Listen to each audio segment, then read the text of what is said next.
Hello to everyone from Istanbul, one of the beautiful centers of retail shopping of the world. Today we have a very special guest, Matt Shay, President and CEO of National Retail Federation, NRF, the world's largest retail organization. Hi, Matt. Good to see you again.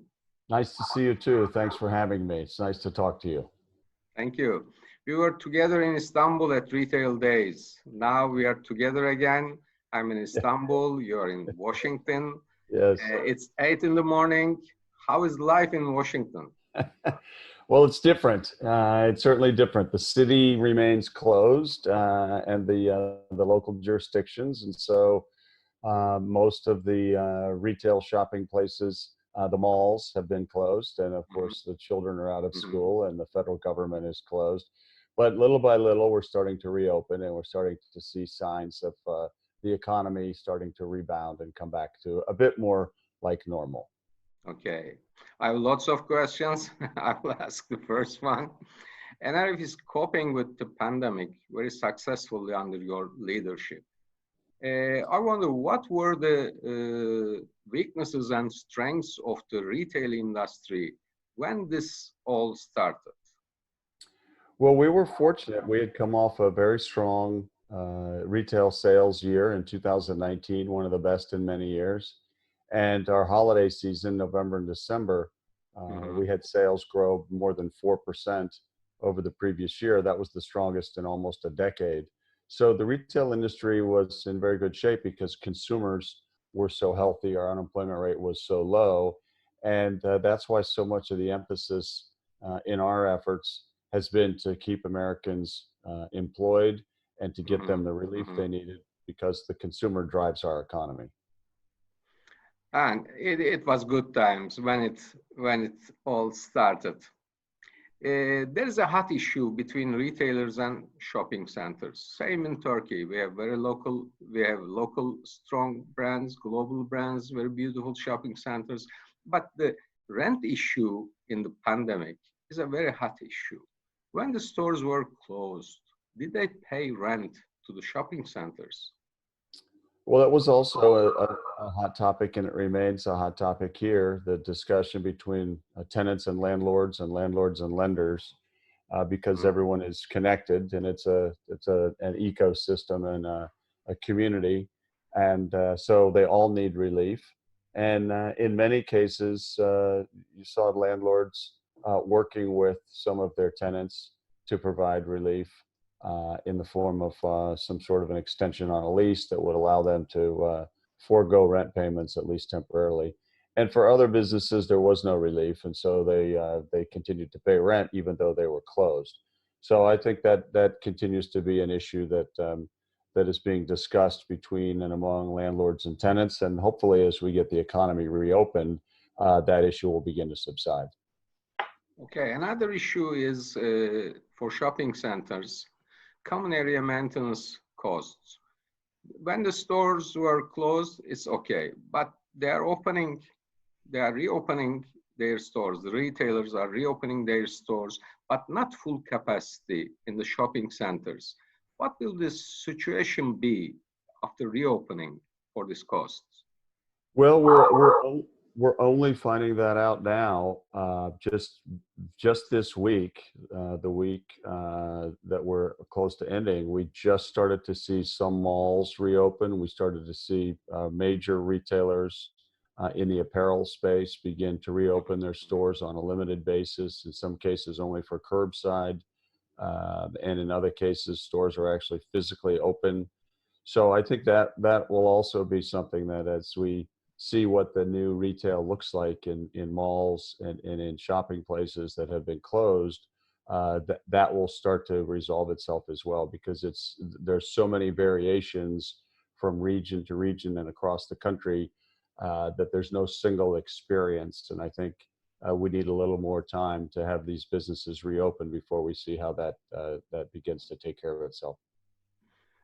You say we'll see the discussions during the period. One another issue is some retailers want to terminate their lease contracts because of the pandemic, but without paying any penalty. What is the situation in the US?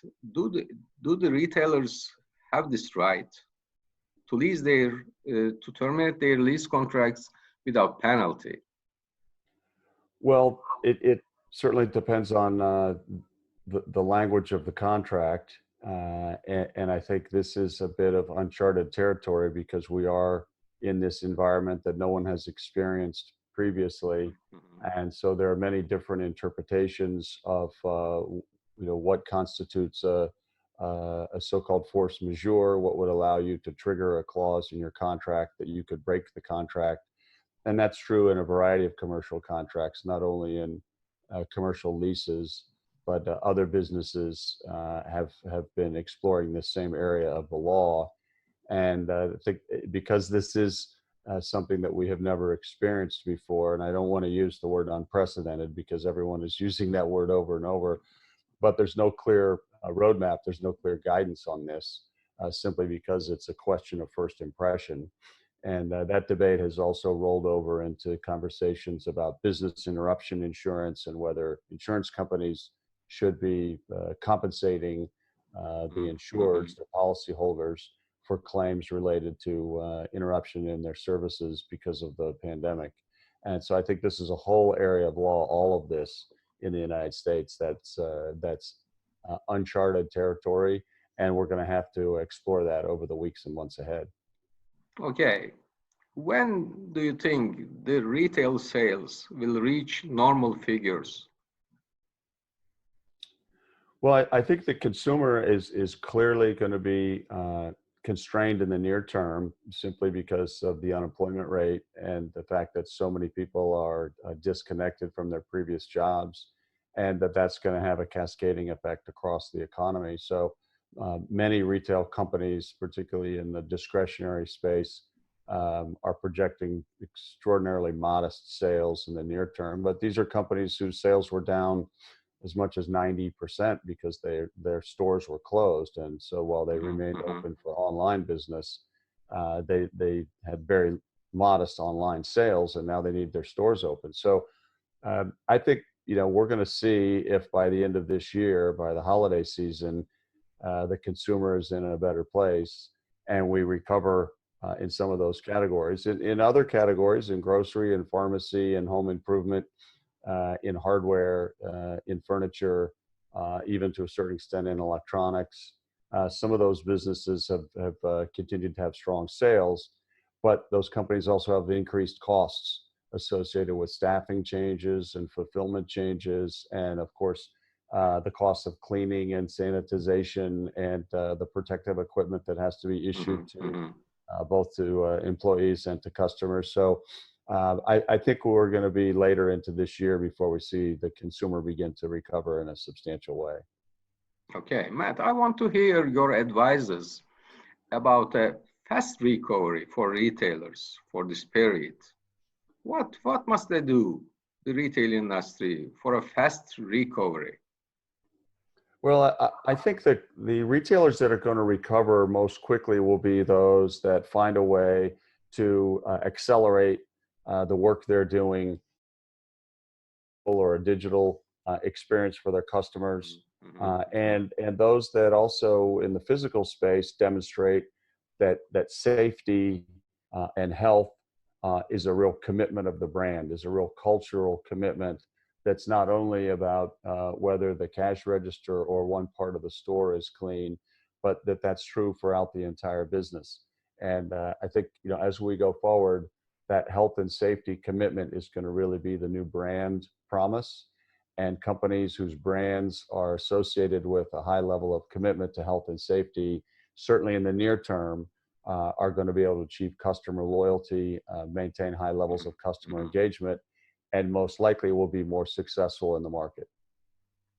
NRF announced a great tool, Operation Open Doors, a tool for retailers for reopening period. What technological applications will be used during the reopening stores? Well, Operation Open Doors was our effort to deliver a comprehensive roadmap for the industry that would show companies that had not been open throughout the last 8 weeks or 2 months in the U.S. show them the way forward based on the experiences of those companies that have been open, and allow them to exchange ideas and learn from one another and gain senses of the most effective practices and protocols. And so that took the form of 4 real areas of interest. One was, of course, health and safety. The second was personnel and payroll. The third was supply chain and logistics. And the fourth was litigation and liability. And those 4 areas of interest were really shaped by our member companies and create an opportunity for virtually every CEO and every member of her or his team in the C-suite to be engaged in the conversations based on their areas of responsibility. So I think that gives us a good sense of how we go forward. And Operation Open Doors is an interactive digital tool. So when you visit our website and you access Open Doors, there's an interactive digital map of the United States that gives guidance on specific restrictions that are in place in individual states and in local jurisdictions in terms of which kinds of businesses are open and what kinds of testing is available. So a whole range of very robust information, and we'll continue to make investments in that and improve it in the weeks ahead. It's a great help for retailers. Matt, the human resources and workforce is one of your main focuses every time. What do you think? Will we see new positions in retail like chief health officer or other new positions? Will we see that? I think we will. I think we'll continue to see an evolution of the talents and the skills needed to lead in this environment and beyond. And you'll see companies make investments that will be representative of their commitment in that area and reflective of the need that they perceive to enhance their capabilities there. And I think that's true across businesses in the US, that you're already seeing this. And just as we have seen historically, 20 years ago, we saw chief information officers, and more recently, we've seen chief information security officers, CISOs, chief digital officers. So I think this will also be the area of health and safety is going to be an area that will be even more important as we go forward, just as some of those others have been in the past. And that will simply become another dimension of the talent that sits around the table with the CEO, the board of directors, and the rest of the team to give guidance on the operation of the business. And back to that notion that those companies that make a real commitment to health and safety and associate their brand with that are going to be successful. I think this will also be part of that commitment as well. Okay, last question. What about the big show? What about the big show? Do you plan any change on the concept? Well, we're looking forward to the convention. We've been in regular conversations with the convention center in New York to talk to them about plans, and they intend to be open in July of this year. So they expect to have been open for many months before our annual convention in January. We're also talking to our partners, to our exhibitors, to our sponsors, to attendees, regularly informing them about the kinds of work we're doing. And between now and then, we're launching a whole series of additional kinds of content that we will deliver virtually in order to keep our members engaged and to deliver value and the kind of thought leadership that people have come to expect of the NRF. So we have a lot of things in store that will roll out over the next few months that will lay the foundation for us to begin 2021 on a very successful note. Okay. Thank you so much, Matt, for your time. It was wonderful hearing from you. Nice to see you. Thanks so much for the invitation. All the best to you and your colleagues and everyone there. Thank you. Hope to see you in Istanbul again for a holiday or for retail days. Thank you. Thank you so much. Thank you. Be well. Bye-bye.